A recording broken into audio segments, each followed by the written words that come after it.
My dear child, you did not stumble upon these words by chance. Something much greater than coincidence brought you here today.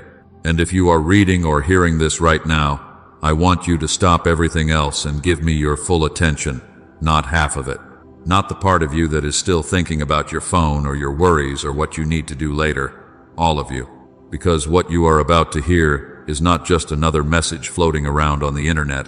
It is something that was meant to find you at this exact moment in your life. It was meant to reach you today, in this hour, in this very breath you are taking right now. Stay with me until the very end. Do not skip ahead. Do not let your mind wander off to other things. Do not treat this lightly, because every single word you are about to hear is important. And if you walk away before it is fully open, you might miss the very thing your heart has been quietly waiting for all this time. What is about to be shared with you has the power to shift the direction of your life, not because of any magic or tricks, but because truth, when it lands in the right heart at the right moment, changes everything. Come closer, my dear child. I need you to hear this with more than just your ears. I need you to hear it with that deep, quiet place inside you that has been restless for a very long time now. You know the feeling I am talking about, don't you? That strange heaviness in your chest that shows up and disappears without any warning. That quiet, nagging sense that something important is moving just below the surface of your everyday life. That feeling that your days have not been completely ordinary lately, even when nothing around you seems to have changed on the outside. Even when your routine looks the same, even when the people around you have no idea what is going on inside you. You have tried to explain it away so many times. You told yourself it was just stress from work or from family, just tiredness from not sleeping well, just emotions running a little too high, just one more hard season in a long list of hard seasons that you have somehow managed to survive. You told yourself, I will feel better soon. I just need a break. I just need things to calm down a little. But deep down, underneath all those explanations, something in you always knew it was more than that. Something in you kept whispering that there was a meaning to this restlessness that you had not yet found. And today, I want you to know that what you have been sensing is real. It is not your imagination playing tricks on you. It is not random. It is not just your mind trying to manufacture drama out of pain.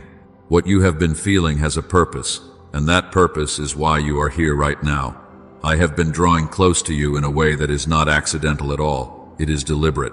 It is deeply personal, and yes, it is urgent, because right now, in this very season of your life, you are standing at a moment that carries far more weight than you currently realize, a moment where what you do next truly matters. A moment that is not ordinary. This one is different. This one is asking something of you, and because I love you, I refuse to let it pass without making sure you heard the call. When I say to you that this moment is urgent, I am not trying to scare you or fill you with panic. That is not how love works. I am not standing over you with a stopwatch, counting down the seconds until something terrible happens if you do not respond correctly. That is not my heart toward you at all. What I am doing is something far more tender than that. I am speaking to you the way a loving parent speaks to a child who is about to step into the road without looking. With urgency, yes, but urgency that comes entirely from love. Urgency that comes from seeing what you cannot yet see from where you are standing. I can see what is trying to close in around your life right now. I can see the doors that are still open and the ones that are slowly beginning to swing shut. I can see the decision you have been putting off. I can see the thing you keep dragging forward as if you were built to carry it forever, as if putting it down were not even a real option. I can see the surrender you have been postponing, telling yourself you will get around to it eventually, when things settle down, when you feel more ready, when the timing feels better. And because I can see all of that, I cannot stay quiet, not right now, not in this moment. My love for you will not allow me to let this pass in silence. You are not in an ordinary hour, my dear child. You are in what I would call a sacred interruption, a narrow window of time where your response to what you are hearing right now has the ability to shift what happens next in your life. Not because I am holding blessings hostage until you perform correctly, but because the choices you make in moments like this matter. And I want your doors to be open. I want your path to be clear. I want your spirit to be free. I know you are tired. I know part of you is wary of intense spiritual moments. I know there is a piece of you that just wants someone to say something soft and easy, something that feels comfortable, something that asks nothing too difficult of you. And I understand that. I truly do. But comfort without truth is empty. It looks kind in the moment, but it helps nothing. What you actually need right now is not more comfort that leaves you exactly where you are. What you need is clarity. What you need is an honest conversation with the part of your life that has been sitting in the fog too long. You have asked for a sign more times than you even remember. You have whispered in your quiet moments. If you are really there, make it obvious. If I truly matter, speak plainly to me. If you have not forgotten about me, please don't let me miss what I am supposed to see. My dear child, this is that plainness. This is that refusal to stay silent while your soul stands near a threshold it does not even fully recognize yet. This is me looking directly at you through every word you are hearing and saying clearly that this moment is not casual. Do not let it pass. Do not bury it under distraction.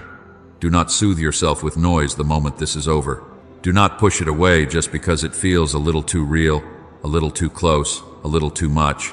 Sometimes, the most loving thing that can happen to a person is to be spoken to honestly before the window closes. Sometimes mercy sounds sharp. I have watched you long enough to know how you tend to move. When something in your spirit starts to feel too real, you pull back. You say, I will deal with this later when I feel stronger, when I am calmer, when I am clearer, when life is less chaotic. And I understand why you do that. The familiar is comfortable even when the familiar is hurting you. But that habit, that beautiful, exhausting habit of waiting until you feel perfectly ready, has kept you circling around moments that were designed to free you. You keep waiting to feel fully prepared, and I keep waiting for you to trust me while you are still trembling, because here is what I need you to understand. I do not need your polished confidence. I do not need the version of you that has everything together. I do not need you to show up perfectly put together before I will work in your life. I need the real you, the honest you, the part of you that already knows something is not right and is finally willing to stop running long enough to hear the truth about it. That is why I have brought you here. That is why this moment exists. That is why these words found you today. And before you go any further with me, I want to make sure you understand something very important. What you are hearing right now is not rejection. The urgency in these words is not anger. I am not standing over your life with a clipboard, tallying up all your failures, shaking my head, and waiting for you to get something else wrong. That is not who I am. And I need you to stop confusing the wounds left by other people's voices with the sound of mine. Some people in your life made urgency feel dangerous. Some people used correction as a weapon. Some people made pressure feel cruel. And because of that, you learned to flinch the moment something feels spiritually serious. You trained yourself to brace for impact whenever a voice came close with something heavy to say, because too many times in your past, a heavy voice meant you were about to be hurt. But I am not that voice. I am not the voice that made you feel small and unwanted every time you made a mistake. When I come close, even with something difficult in my hands, I come close to rescue you, not to crush you. When I speak with weight, it is because I can see what is pressing in on your life, what is trying to steal your peace, what is working quietly to keep you numb and distracted until the window passes. I know how strange and heavy things have felt lately. I know you have felt unusually scattered, unusually emotional, unusually weighed down in ways that are hard to explain even to yourself. You have been quick to blame yourself for everything, assuming that all of this discomfort means something is deeply wrong with you. But I want you to hear this clearly. Not everything you have been feeling is weakness. Not everything is your fault. Some of what you have been experiencing is resistance, because your soul is closer to a real shift than you currently know. And when a soul is close to a genuine turning point, the old things that have been comfortable in your life start to fight back. Darkness often gets louder right before it loses its grip. Confusion often increases right before clarity breaks through. The pressure you have been under is not always proof that you are losing. Sometimes it is proof that something worth fighting over is very near. So please stop interpreting every struggle as a sign of failure. Stop reading every difficult feeling as evidence that you are going in the wrong direction. There are seasons in life where the pressure increases, precisely because what lies on the other side of the pressure is so valuable that everything standing in the way puts up a fight.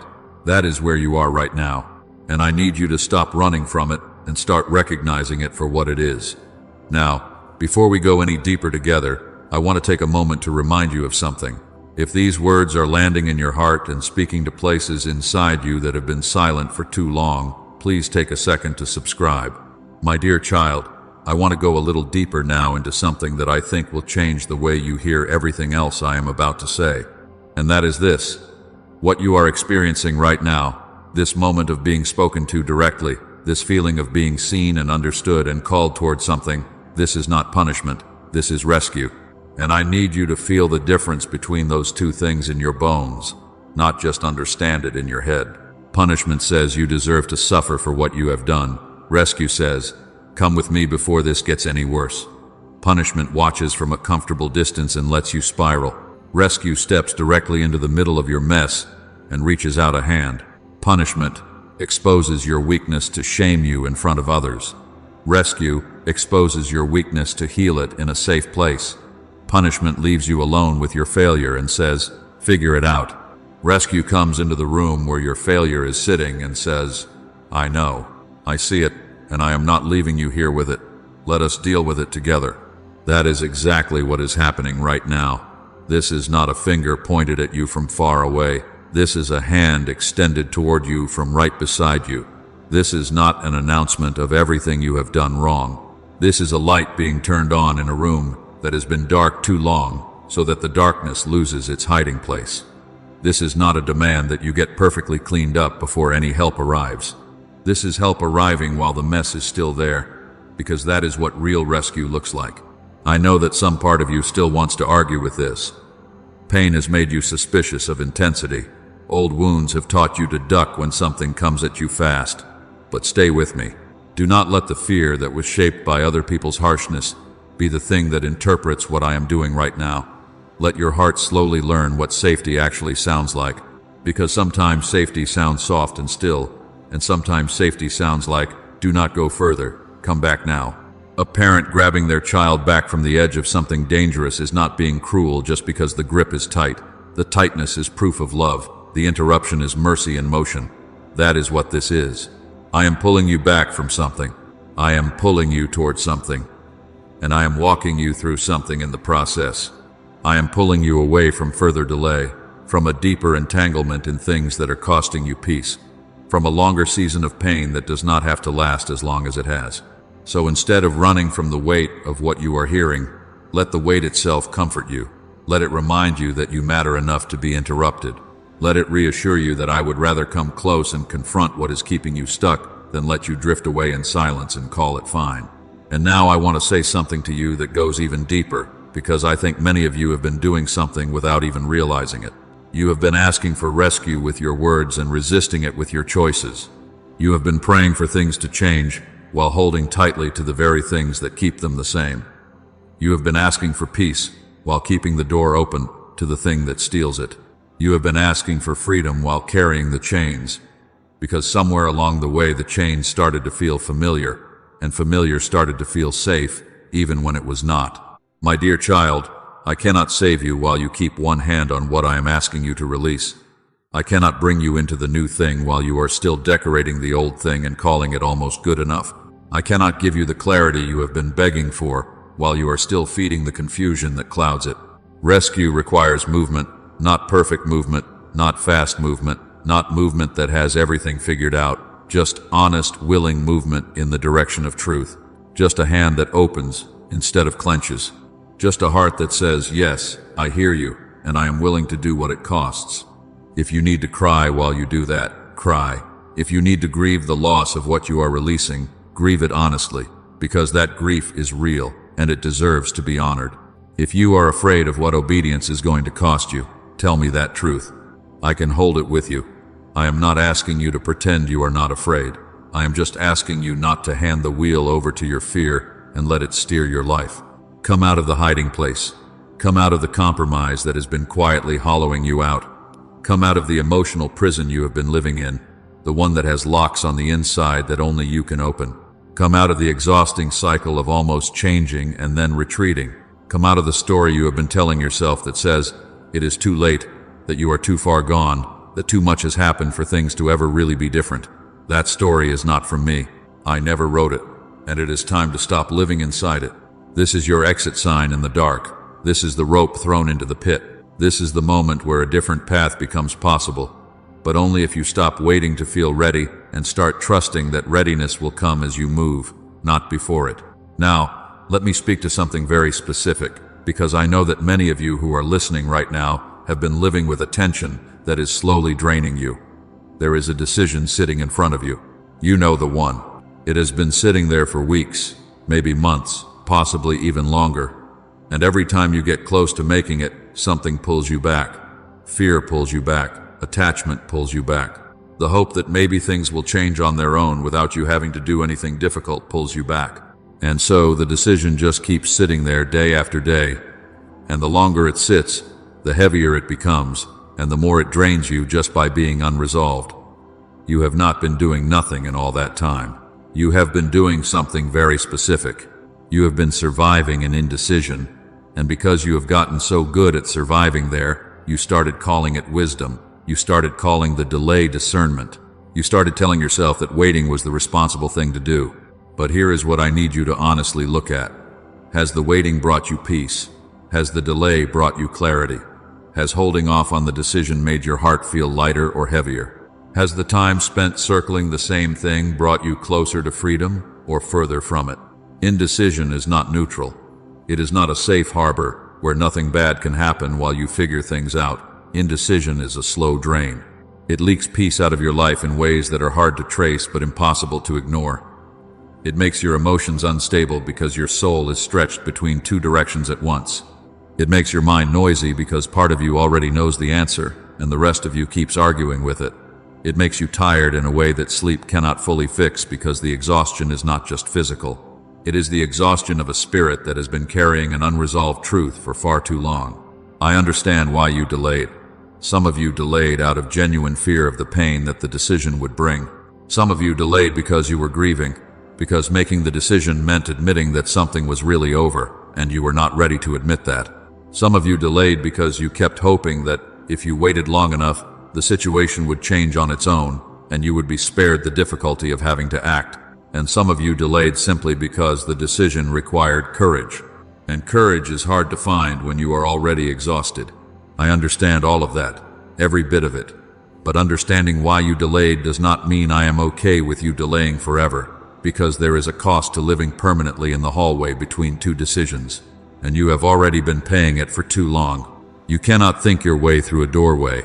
You cannot emotionally prepare forever and call that progress. You cannot pray around something I have already been speaking to you about and still call that surrender. At some point, thinking stops and choosing begins. And for you, that point is now, not next week, not after one more sign. Now, there is a decision in front of you, and your spirit already knows what it is. You may have even felt it the moment I started talking about decisions. A quiet tightening somewhere in your chest, a name or a situation that rose to the surface before you even had time to push it back down. That thing that came up first, before your mind had a chance to talk you out of it. That is usually the very thing I have been waiting for you to look at directly. Look at it. Stop turning away from it. Let it stand in the room with you for a moment without you immediately rushing to explain it away or justify why it is too complicated to deal with right now. Then ask me honestly, what decision have I been putting off that I am being asked to make today? And be still enough to hear the answer. Not the answer your fear gives you, not the answer that is easiest. The real answer, the one that has been coming up again and again, the one that you keep tucking back away because it feels too costly. That answer is your doorway. Making that decision clearly and honestly and in my presence is how the fog begins to lift. It is how the peace you have been chasing starts to find you. Not because everything suddenly becomes easy after you decide, but because your heart finally stops fighting against itself. And a heart that is no longer divided has so much more energy for everything else. If the answer is to leave something, leave it. If the answer is to confess something, confess it. If the answer is to end a pattern, end it, and not halfway, end it completely. If the answer is to reach out to someone you have been avoiding, reach out. If the answer is to stop feeding a habit that has been eating your peace, remove its access to your life. If the answer is to say yes to something you have been running from, out of fear, say yes, and take the first small step. Whatever it is, let your actions line up with your decision. Because a decision that lives only in your head and never makes it to your hands is not really a decision. It is just a thought wearing the costume of a choice, One of the enemy's favorite traps is what I would call the half decision. The moment where you feel the relief of deciding, but you leave the old door slightly cracked open just in case.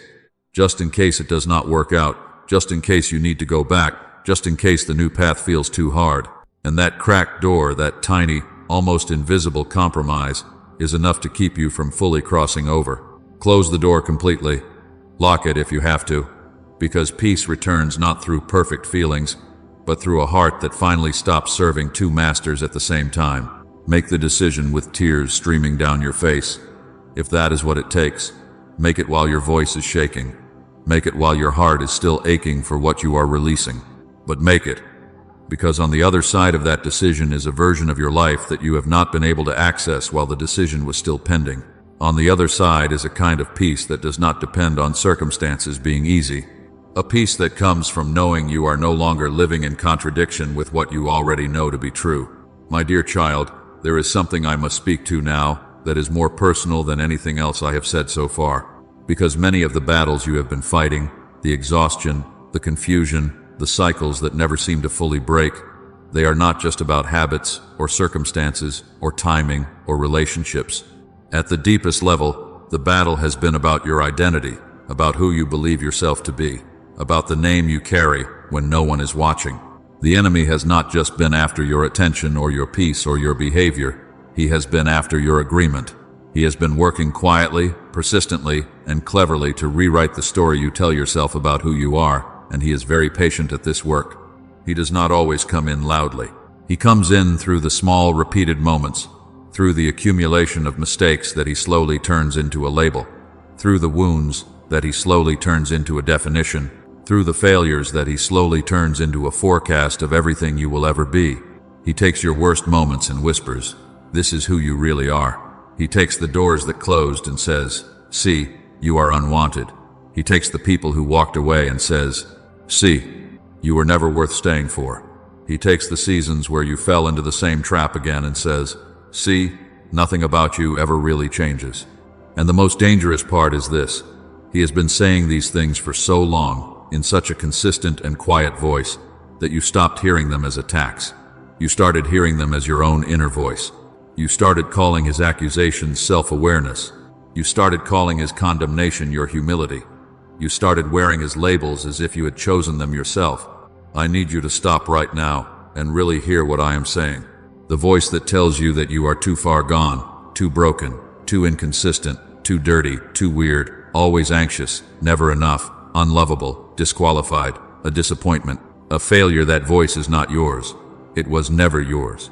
It was planted in you through pain, through wounds, through shame, through experiences that hurt you and left their mark. It grew in the dark spaces you never fully healed. And now it speaks so naturally that it sounds like you. But I do not rename my children by their failures. I do not reduce a person to the worst thing they have ever done. I do not look at the bruises in your story and say that is your identity. I correct what I love, yes. I speak truth into what needs to change, yes. But I do not hand your identity over to the very thing I am in the process of healing. You are not your worst season. You are not your biggest mistake. You are not the label that someone else stuck on you in their anger or ignorance. You are not the version of yourself that shame keeps playing on repeat in the back of your mind. You are someone I have kept alive through things that had every reason to bury you. You are someone I have followed into dark places, into confusion, into storms, into seasons of compromise and grief and silence. And I did not step back and say, "You are too far now. You are beyond what I am willing to reach for." I kept calling you mine, even in those places, even when you felt invisible to everyone else, even when you felt invisible to yourself. And I am still doing exactly that right now. So let me be very clear about something. You need to stop agreeing with voices that do not sound like me. When a voice tells you that you are permanently defined by your worst moments, that is not me. When a voice tells you that you have been passed over and forgotten, that is not me. When a voice tells you that even if others can be restored, you somehow cannot, that is not me. My voice sounds different. My voice corrects and challenges, yes, but it never condemns. My voice exposes what needs to change, but it does not reduce you to that thing. My voice calls you forward, not backward. My voice says you are mine. Now, let us deal with what is keeping you from walking fully in that. I need you to do something active with what I am saying, because simply feeling better in this moment is not enough. The old voices will come back. They always do, especially in moments of tiredness, failure, or emotional vulnerability.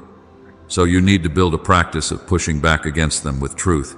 When shame comes knocking with its familiar story about who you are, you do not just sit quietly and let it talk. You answer it. You say out loud, "This is not my name. This is what fear and pain tried to call me, but it is not what is true." You say it with authority, not timidity. Then ask me who I say you are, and listen for an answer that is both honest and clean. I will not just flatter you with empty praise. I may tell you that you are chosen, and also remind you that chosen people still have to walk in obedience. I may tell you that you are loved, and also remind you that loved people still need to release what harms them. I may speak over your life with tenderness and at the same time ask you to rise up and act from that tenderness. Let my truth be both soft and strong at the same time. That is what real identity sounds like, not a performance of confidence, but a settled knowing of whose you are and what that means for how you live. This is spiritual warfare, my dear child, not the dramatic, theatrical kind that most people imagine.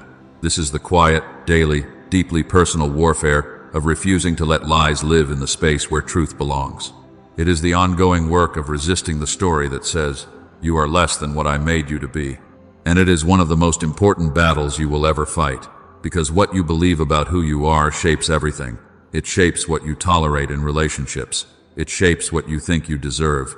It shapes how you pray, whether you pray with expectation or with the quiet resignation of someone who does not really believe they are worth answering. It shapes what you pursue and what you give up on. It shapes whether you step toward the open doors or stand back from them, convinced you must be reading the situation wrong. If the enemy can keep you believing the wrong things about yourself, he does not need to do much else. A person living under a false identity will limit themselves in ways that no external obstacle could ever match. But a person who knows who they are, who genuinely receives that they are loved, chosen, seen, in process but not abandoned, corrected but not condemned, that person becomes very difficult to keep down. That person answers fear with truth. That person steps through open doors because they believe they are allowed to. That person stops making themselves small to fit inside the boxes that other people built for them. That is what I am trying to restore in you right now. Not arrogance, not a performance of strength you do not feel, not a false confidence that pretends nothing is hard. A quiet, unshakable knowing of who you are that holds steady even when circumstances shake. A foundation that does not move when the feelings move. A settled place inside you that says, "I do not know everything about what comes next, but I know whose I am, and that is enough to take the next step." So take it off. Take off the name that was given to you in someone else's pain. Take off the label that grew out of your worst seasons. Take off the identity that was built from lies, repeated so many times they started to sound true. Drop it at your feet. Step out of it and let me speak over you instead. Not who fear said you were, not who failure said you were, not who the wound named you. Mine, my child, my beloved, my responsibility, my workmanship, the one I pursued, the one I stayed with, the one I am still forming. And because you are mine, you do not have to keep walking through your days wearing names I never gave you. Let that settle into you. Let it go all the way down, past the surface feelings, past the polished outer layer, down into the deep places where the old lies have been living. Let truth move in and take up residence there, and then begin to live from that place. Let your choices start to reflect someone who knows they are worth something. Let your relationships start to reflect someone who does not have to accept being treated as less than. Let your prayers start to reflect someone who genuinely believes they will be heard. Let your future start to be built by someone who knows their name and is not confused about it anymore. And here is something I want you to know as we begin to move toward the final part of what I need to say to you today. The pressure you have been under, the restlessness, the battles, the exhaustion, the sense that everything is pressing in at once, it has not been happening because you are losing. It has been happening because you are close, closer than you realize, closer than your feelings have been telling you, closer to the shift, the breakthrough, the turning point, the moment where the things that have been keeping you stuck begin to lose their hold on your life. The enemy does not press hardest on people who are asleep and drifting away from anything that matters. He presses hardest on people who are near something valuable. He gets loud and aggressive around seasons of awakening, around moments of real change, around the edge of a decision that would cost him significant ground in your life. The pressure you have been under is, in part, a signal of that. It is not proof that you are failing. It is evidence that something worth fighting over is right in front of you. So stop reading the battle as defeat. Start reading it as proximity.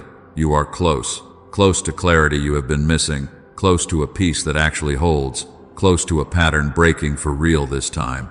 Close to a yes that will change the shape of your days. Close to a deeper relationship with the one who has never stopped loving you, not even through your messiest seasons. And because you are close, this is not the moment to give up. This is the moment to hold, to push through, to take the next step even while your legs are tired and your heart is uncertain. This is the moment to say, I do not have everything figured out, but I will not turn back now, not today, not when I am this close. I want to remind you once more as we head into the final stretch of today's message. Please make sure you are subscribed. There is someone in your life right now who is going through exactly what you have been going through, and these words could be exactly what their heart is waiting for. Be the reason someone else finds what they have been looking for. My dear child, there are moments in life that do not announce themselves with fanfare or flashing lights. They arrive quietly. This is one of those moments, and the fact that you are still here, still reading these words, still willing to stay in this conversation, even when part of you wanted to close the tab and go back to the comfort of distraction, that itself tells me something important about you. It tells me that there is something alive inside you that is still reaching, still hungry, still willing to be honest, even when honesty is uncomfortable. And that reaching, that hunger, that willingness, it matters more than you know. I want to talk to you today about something that most people spend their entire lives trying to outrun, and that thing is the truth about where you actually are right now, not where you wish you were, not where you pretend to be when people ask how you are doing and you say fine when you are anything but fine. Not the version of your life that looks acceptable from the outside. The real place, the honest place, the place where you go when the house is quiet and the performance is over, and it is just you with your own thoughts and the weight of everything you have been carrying. Because here is what I have noticed about people who are going through what you are going through. They become very skilled at living two lives at once. There is the outer life, the one that functions, the one that shows up to work and smiles at the right times and gives the correct answers when asked how things are going. And then there is the inner life, the one that is exhausted in a way that cannot be explained with just the word tired, the one that has questions it is afraid to ask out loud, the one that has been quietly grieving something for so long that grief has started to feel normal. You know which one I am talking to right now, not the outer version, the real one. The one that is reading these words with something that feels uncomfortably close to recognition. And I need that one to stay present with me for what I am about to say, because what comes next is for that person specifically, not the polished version, the real one. The truth is that most people never actually deal with the things that are draining them, not because they are bad people or lazy people or people who do not care about growing, but because dealing with the real things requires a kind of honesty that feels dangerous. It requires sitting down with the uncomfortable truth and not immediately reaching for something to numb it or explain it away. It requires saying out loud, at least to yourself and to the one who made you, here is what is actually happening. Here is what I have been avoiding. Here is what I have been pretending is not as serious as it is. Here is the thing I keep almost addressing and then retreating from at the last second. That kind of honesty is not just emotionally difficult. It feels threatening, because when you are honest about what is really going on, you cannot unknow it anymore. You cannot go back to pretending. And that means you are going to have to do something about it. And doing something about it is frightening when you are not sure what the outcome will be, when you are not sure you are strong enough to handle it, when you are not sure the story ends well. But here is what I want you to understand. The cost of that honesty, as real as it is always less than the cost of continuing to avoid it. Always, without exception. The thing you are afraid of facing has already been costing you. It has been costing you sleep. It has been costing you peace. It has been costing you energy that you desperately need for other things. It has been quietly draining the joy out of experiences that should feel good but somehow feel flat. It has been casting a shadow over your future Because every time you try to look ahead, the unresolved thing is standing in the way, blocking your view. You have been paying the price of avoidance for a long time, and today I want to ask you honestly, has the payment been worth it? Has staying away from the truth made things easier? Has the fog gotten thinner over time or thicker? Has the distance between you and the peace you want grown smaller or larger the longer you have waited? I already know your answer, and so do you. So let us do something different together in this space. Let us practice the kind of honesty that most people save for their private 3 a.m. thoughts, except we are going to do it with intention. We are going to do it with the lights on. We are going to look at the real things without flinching away, because the only way out of the fog is through the truth that created it. I want to speak to something very specific now, and I want you to let it land without immediately defending yourself or explaining it away. One of the most subtle and destructive patterns that people fall into during hard seasons is what I would call productive avoidance. This is where you stay incredibly busy, sometimes even with genuinely good things, in order to avoid sitting still long enough to hear what your own soul is trying to tell you. You fill the schedule. You scroll through your phone.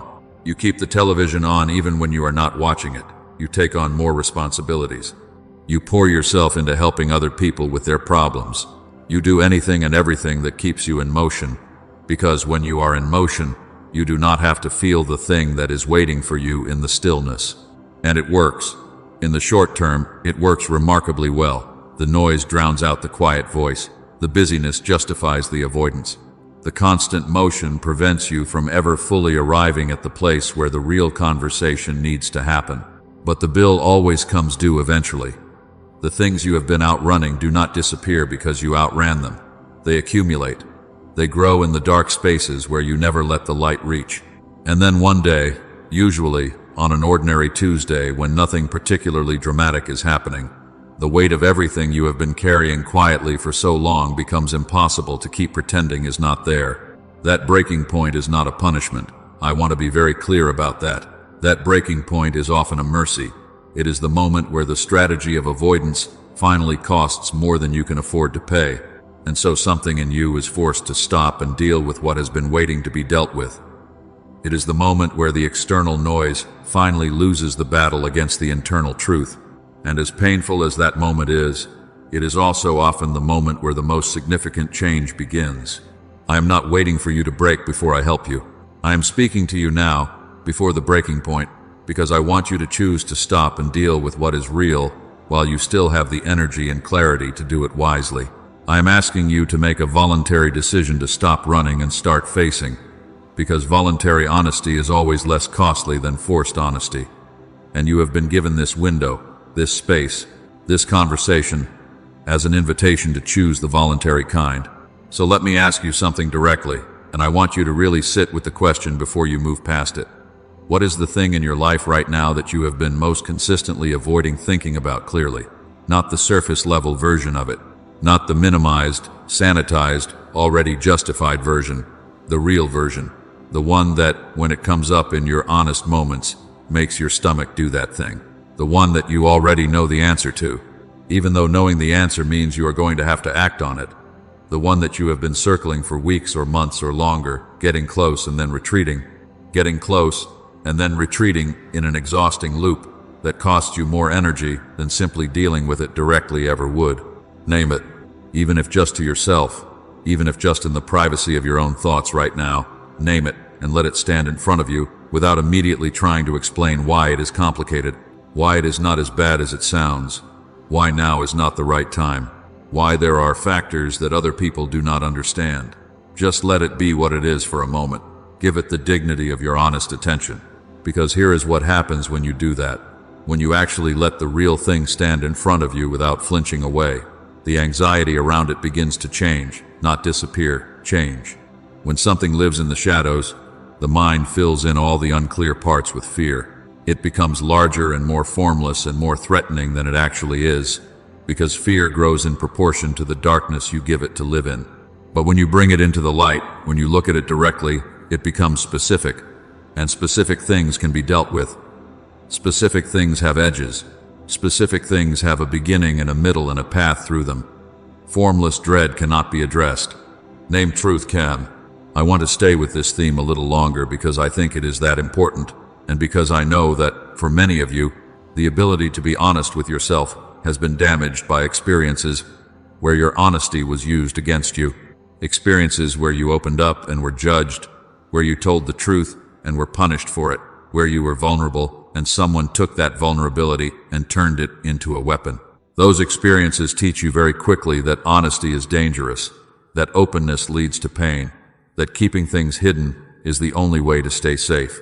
And if that has been your experience, I want to honor the wisdom that came out of it in those specific situations, in those specific relationships, with those specific people. That protection made sense. Protecting yourself from people who misuse your vulnerability is not weakness. It is discernment. But here is where it becomes a problem. When you take the protection that was right in one context and apply it everywhere, including to the relationship you were always meant to be most honest in, you end up spiritually isolated. You end up carrying everything alone because you no longer fully trust any space to be safe enough to put the weight down. I am speaking to that specifically right now. Not every space is safe. Not every person deserves your full honesty. But there is a space that is always safe. A presence that has never used your vulnerability against you. A relationship where you can put every single thing on the table. The shame, the failure, the confusion, the fear, the secret struggles you have never said out loud to any human being, and not once be met with rejection or judgment or the weaponizing of what you shared. That space is real. That relationship is available to you right now, and you already know what I am pointing to. Come back to that space. Come back to that relationship. Not with your polished version, not with the pre-rehearsed spiritual language that sounds good but keeps the real things at arm's length. Come back honestly. Come back with the actual weight of what you have been carrying. Come back with the questions you have been afraid to ask. Come back with the mess that you have been too embarrassed to lay down. Come back with the failures you thought disqualified you from being heard. Come back with all of it, because there is nothing you could bring that would change the welcome you receive there. Nothing. Not the thing you did that you still cannot fully forgive yourself for. Not the way you have been falling short in the same area over and over. Not the distance you have allowed to grow. Not the anger you have felt, even the anger that was directed upward. Not the doubt that has been louder than the faith lately. None of it changes the welcome. None of it shifts the love. None of it closes the door. Come back and be honest when you get there. That is the beginning of everything else. That is the foundation on which every other good thing in your life gets rebuilt, not performance. Not having your theology perfectly sorted out. Not arriving in a state of emotional peace before you engage. Just honesty. Just the real you showing up with the real weight in the only space in the universe where that weight was always meant to be carried together rather than alone. Now, I want to shift to something that builds directly on what we have been talking about. Because once you begin to practice the kind of honesty I am describing, you will quickly encounter one of the most persistent obstacles on the road to genuine change. And that obstacle is the voice that says it is too late, the voice that says the gap has been too wide for too long, that too much has happened, that you have been in this particular stuck place for so many years that it has basically become permanent, that other people can experience real change, but your situation is different, your history is different. Your patterns are too deeply grooved to actually be redirected at this point. That voice is one of the oldest lies in existence, and it is especially insidious because it dresses itself up in a kind of false realism. It sounds like wisdom, it sounds like maturity, it sounds like acceptance, but it is a lie. It is a lie wearing the costume of maturity, and I need you to recognize it as such. Here is the truth about change and about the timeline of transformation. Genuine, deep, lasting change does not follow the schedule that the human mind prefers. The human mind wants a clear cause and effect. You do the thing, you see the result, the story moves forward cleanly. But real transformation rarely works that way. It is often slow and nonlinear and frustratingly invisible for long stretches of time. It happens in layers. It happens in the hidden places first, long before anything visible shifts. It happens in the roots, before it appears in the branches. This means that many people give up on transformation right before it was about to become visible. They do the work. They do not see immediate results. They conclude that nothing is changing, and they stop. And then the transformation that was happening in the invisible places never gets the chance to break through to the surface. They walk away convinced that change was not possible for them. not knowing how close they were to the moment where everything would have started to look different. I am telling you this because I do not want you to be that person. I do not want you to be the one who stops right before the shift, who gives up right before the root system that has been quietly strengthening finally produces something visible, who walks away from the process, right at the moment where the process was about to deliver what you had been working and waiting for. You have been in this longer than you wanted to be. You have tried things that did not work. You have had moments of real breakthrough, followed by confusing slides backward. You have wondered more than once whether the cycle will ever actually end. And all of that is real and valid, and I am not dismissing any of it. But none of it is evidence that change is impossible for you. It is evidence that the process is hard and the timeline is longer than you wished. Those are two very different things. The person who cannot change is someone with a closed heart, and your heart is not closed. A closed heart does not ache the way yours has been aching. A closed heart does not keep showing up to conversations, looking for something real. A closed heart does not feel the kind of recognition that you have been feeling as these words have landed. Your heart is not closed. It is bruised and tired and sometimes terrified of hoping again in case the hope does not hold. But it is not closed.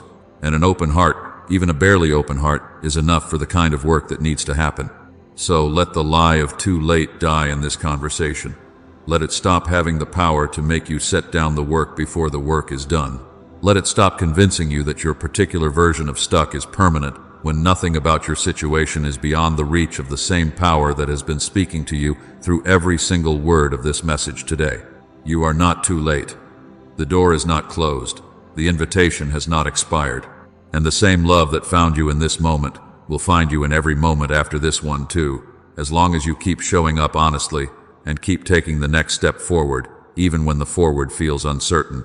And now I want to speak to the practical side of what real forward movement looks like. The mountaintop experiences are real, and they matter. But the change happens in the valley. The change happens in the ordinary moments when you make a slightly different choice than you would have made before. And so, I want to give you something concrete to carry with you after this. The first thing is this. Every single day, before the day gains momentum and the noise takes over, take 5 minutes of honest silence. Not structured prayer, if that feels forced. Just silence with an open posture. Just a willingness to hear. Just a moment where you stop adding more input and create enough space for something true to surface. 5 minutes. That is it. That is enough of a crack in the wall of noise for something real to come through. Most people never do this because 5 minutes feels too short to matter. But 5 minutes of genuine quiet is worth more than an hour of spiritual noise. Start there. The second thing is to practice immediate honesty about your actual state, rather than your performative state. When something happens during your day that hurts or confuses or frustrates or frightens you, name it honestly in that moment, rather than pushing it down and adding it to the pile. You do not have to name it out loud.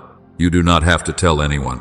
But internally, in the private space of your own awareness, stop saying, "I am fine," when you are not fine, and start saying, "Something is bothering me right now, and I am not entirely sure what to do with it." That is enough. That is honest.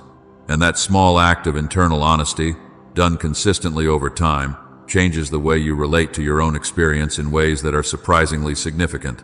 The third thing is to identify one area, just one, where you have been allowing yourself to stay comfortable in compromise, because the compromise is familiar and challenging it feels costly. Just one area, and make one small concrete change in that area this week. Not a complete overhaul, not a dramatic announcement, just one small move in the right direction. One small choice that reflects the person you are trying to become, rather than the person you have been settling for being.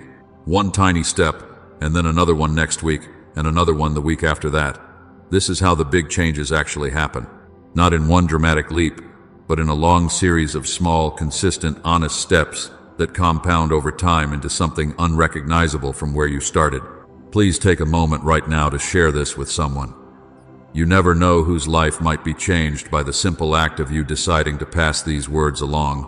There is someone in your circle who is carrying the exact same weight you have been carrying, and they need to hear that they are not alone and that change is still possible for them. Be the one who sends them this. Now, I want to address something that I have been building toward throughout everything I have said today, and that is the question of what you do with the love that has been extended to you in this conversation. Because there is a very specific and very common response pattern that I want to help you avoid. And that pattern looks like this. You hear something true, and it moves you. You feel genuinely touched, genuinely seen, genuinely hopeful for a moment, and then the moment passes and you file it away in the category of, that was a meaningful experience, and life goes on exactly as before. I have seen this happen to so many people, and it breaks my heart every single time. Not because the emotion they felt was false. The emotion was real, the recognition was real, the stirring was real. But they treated the feeling as the destination rather than the beginning. They let the emotional experience of being moved stand in for the actual work of being changed. And so the feeling came and went, and their lives remained the same. And after enough repetitions of that cycle, they began to wonder if real change was even possible, not realizing that they had been stopping at the doorway every single time and calling it arrival. The feeling is not the destination. The feeling is the invitation. The stirring is the door opening. The recognition is the moment where the path becomes visible. But you still have to walk down it. And walking down it feels much less dramatic and much less emotionally intense than the moment of recognition. Walking down, it looks like this. This is the work, and it is good work. It is holy work. It is the kind of work that actually produces something durable, rather than something that merely feels good for a few hours before fading. And you are capable of it, more capable than you have been giving yourself credit for, because the capacity for real change is not about natural strength or personality type or the circumstances you were born into. It is about a willingness to keep showing up honestly, and keep taking the next step, and keep trusting that the process is producing something even when you cannot yet see it. Keep showing up. That is the whole message distilled into its simplest form. Keep showing up honestly. Keep taking the next small step.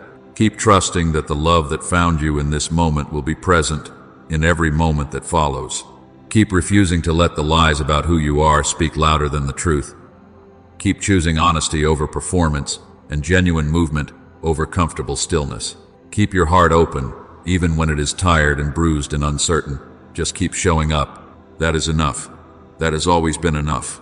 And as you go forward from this conversation into the rest of your day and your week and your life, I want you to carry one thing above everything else. You are not alone in this. You have never been alone in this. The weight you have been carrying was never supposed to be carried alone, and it does not have to be any longer.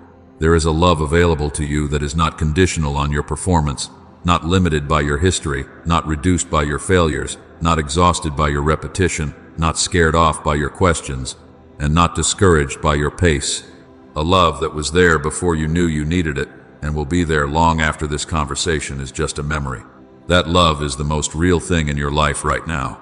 More real than the fear, more real than the confusion, more real than the weight, more real than the lies, more real than the distance you have felt, more real than the failures you keep returning to as evidence against yourself. It is the most solid ground beneath your feet, and it has been there the whole time. Even when you could not feel it, stand on it, move from it, build from it. Let it be the thing that is still standing when everything else shifts and changes and eventually passes away, because it will still be standing. It always is. A single act of kindness can help God's message reach someone who needs hope today. My dear child, I want to end today by bringing everything together in a way that you can carry with you. Because you did not come here today just to feel something for an hour and then go back to everything being exactly the same. You came here because something in you is tired of the same, tired of the cycle, tired of the distance, tired of the noise, tired of carrying things alone that you were never designed to carry by yourself. And I want to honor that tiredness. I want to say to you very directly, you do not have to keep going the way you have been going. The patterns that have been repeating in your life are not permanent. The heaviness you wake up with is not your destiny. The confusion that has clouded your thinking is not the final word on your story. The distance you have felt from peace, from clarity, from the sense that you are exactly where you are supposed to be, that distance is closable, right now, in this moment, with a single honest step. You are not too far gone. Those words are so important that I need to say them again. You are not too far gone. I do not care what the last year has looked like. I do not care what the last chapter of your story contains. I do not care how many times you have stood at this kind of moment and still walked away unchanged. None of that is the final word, because I am still here, still speaking, still reaching, still holding the door open. And the fact that you are here today, listening to every word of this, hearing it with that place inside you that knows this is real. That itself is evidence that your story is not over. So here is what I am asking of you before this day is done. Make one honest move toward truth. Not a perfect move, not a fully figured out move, just one honest, real, no more hiding move in the direction of what you already know is right. If that means making a decision you have been putting off, make it. If it means releasing something you have been holding too tightly, open your hands. If it means admitting something to yourself that you have been too afraid to look at directly, look at it. If it means asking for help you have been too proud or too ashamed to ask for, ask. If it means choosing silence and prayer over noise and distraction for the rest of this day, choose it. One honest move. That is all I am asking. And when you make it, something shifts. Not always visibly at first, not always dramatically, but something in the spiritual fabric of your life begins to move. The stalemate breaks. The door cracks open. The peace that has been just out of reach begins to find its way back toward you, because honesty is the currency of every genuine breakthrough. And you, my dear child, have enough of it to start right now. This is your moment, not next month, not when circumstances are better, not when you feel more equipped. Now, this breath, this day, this decision. And I am not asking you to make it alone. I am right here. I have been here the whole time. And I will still be here on the other side of every step you take. Now, my dear child, we have come a long way together in these words today. And before I speak the final words over your life, I want to say one last thing from the deepest place of love. You were never an accident. Not your birth, not your pain, not your journey, and certainly not this moment where these words found you. Everything that has happened in your life, the good and the painful, the beautiful and the broken, has been building something in you that the world needs. You are not a finished product. You are not a failed experiment. You are someone still being shaped, still being formed, still being loved into the fullness of what you were always meant to be. The road ahead of you is not going to be without difficulty. I will not promise you that, but I will promise you that you will not walk it alone. I will promise you that the same love that brought these words to you today is the same love that will meet you in every moment that comes next. I will promise you that every single step you take in honesty, in obedience, in the direction of truth, no matter how small it feels, is seen, honored, and built upon. So go forward, my dear child. Go forward with your head a little higher than it was when you started today. Go forward knowing that the names shame gave you are not your real name. Go forward knowing that the decisions you have been afraid to make do not have to wait any longer. Go forward knowing that breakthrough is not some distant dream for someone else. It is the next honest step for you. Go forward knowing that you are loved with a love that does not flinch at your mess, does not turn away from your worst moments, does not count your delays and decide you are no longer worth the effort. You are worth every word of this. You always were. And now, it is time to live.